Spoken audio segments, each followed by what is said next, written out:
it was a very, very tough game, very competitive game. I mean, some of the shot making in this series has been really beyond belief.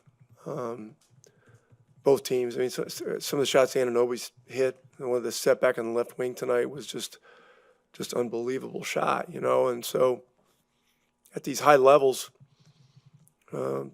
these guys do amazing things, and so when he can get a stop and a rebound, it almost feels like an anomaly sometimes. But proud of Ben Mathurin. The guy has stayed ready. Came in yesterday, worked, got shooting in, got some simulated game shots.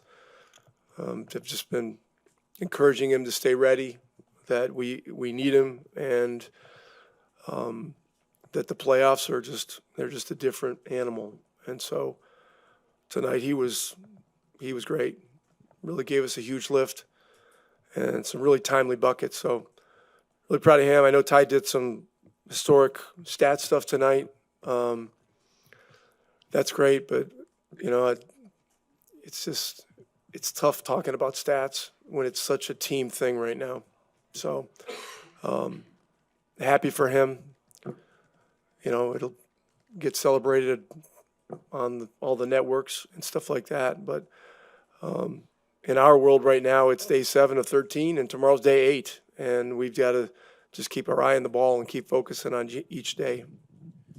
Rick Tyrese put a lot of the team's offensive struggles on Game 3 on himself in that second half. What did you think of his changed approach today, and how did that help both him and everybody? Well, he was the leader tonight. And, we had, some difficult film stuff yesterday, not fun. But our guys, they're authentic guys, and they want authenticity and the truth. And, sometimes the truth is pretty painful. But we allowed things to go a different direction than they needed to go in Game 3. And, tonight we were determined to turn it back our direction. And that said, it was still, when it's 7 points with a minute and a half to go, you can call it a one-possession game this time of year. It's just there's too much amazing shot making and too much variance in the game. So we did some things to get some key stops. We're still pretty young, so we're learning by some of the experience that we're getting right now. But we've got to stay in the moment.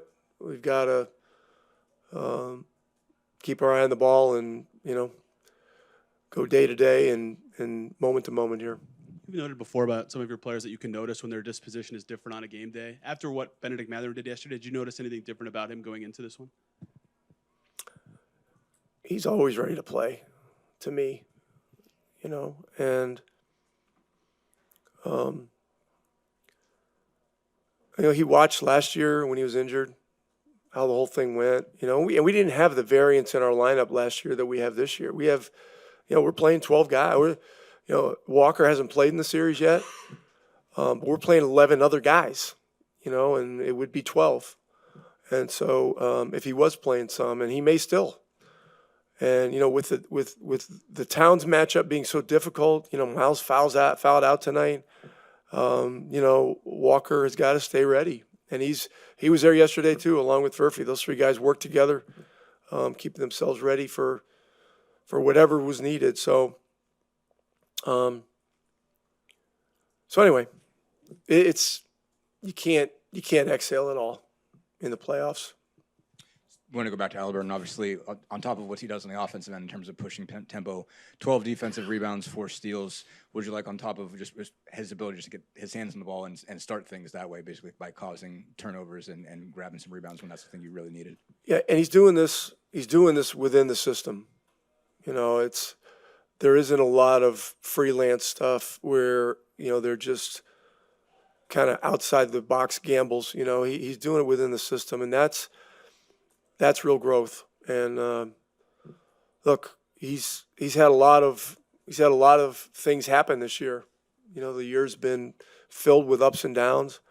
he's remained remarkably resilient and steadfast in, his belief in what we're doing and who he is. And so, we need him to continue to lead us. And, Siakam was great again tonight too. And I didn't even look at the stat sheet on him, but, he's just making timely play after timely play. And so, and we got good contributions up and down the roster.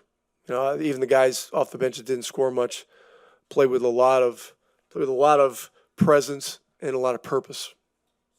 Ask about one of those other guys, Aaron. Obviously, coming off the ankle, goes for 16, hits a couple big threes to get it started. I think he's plus 20, I think, on the floor for you tonight. Just how important was he being able to, overcome that and play? It seemed like it didn't even affect him. Yeah, I was really concerned after Game 3. What today was going to feel like for him. He got a lot of treatment yesterday. Fortunately, we didn't have to travel. You get in a plane with an ankle, and the thing, has a tendency to blow up. But he's done a lot of treatment. He's got all kinds of electronic devices hooked up to him. I know his mom's in town helping him with ice and stuff like that. And he was determined to be in this game.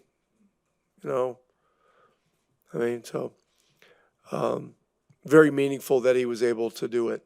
And hopefully he can bounce back from tonight.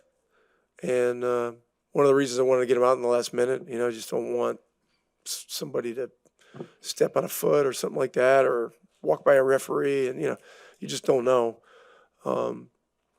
But he'll work hard to stay ready, and we'll see where we are, whatever day it is, Thursday.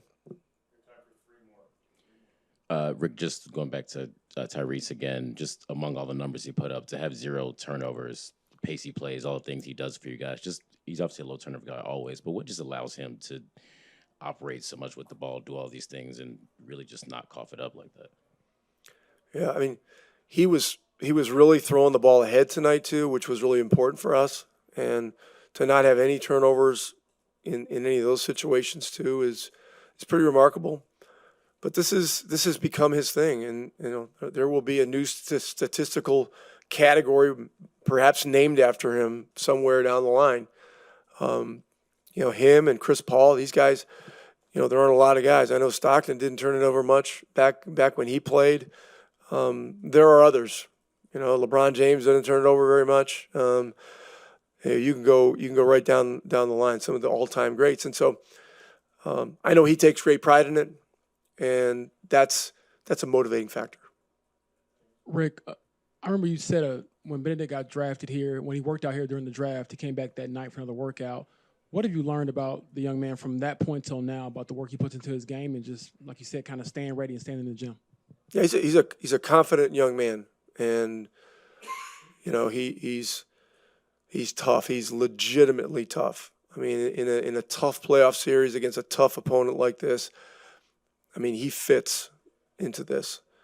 In games this year where you're playing against physical opponents and it's becomes a ratty game, he goes in there and he's gonna come out of there with 15 points and 7 free throws, and stuff like that. So, but this is a great moment for him. But he can't exhale.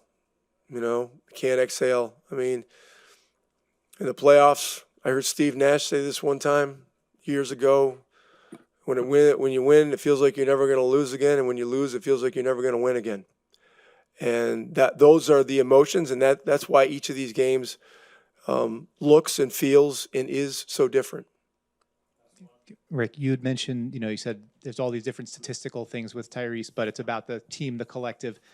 How important is it that Tyrese's style of play feeds so directly into that collective style? It's low touch time, it's high pass, it's high assist. Does that make it easier to build the kind of culture that you guys have here?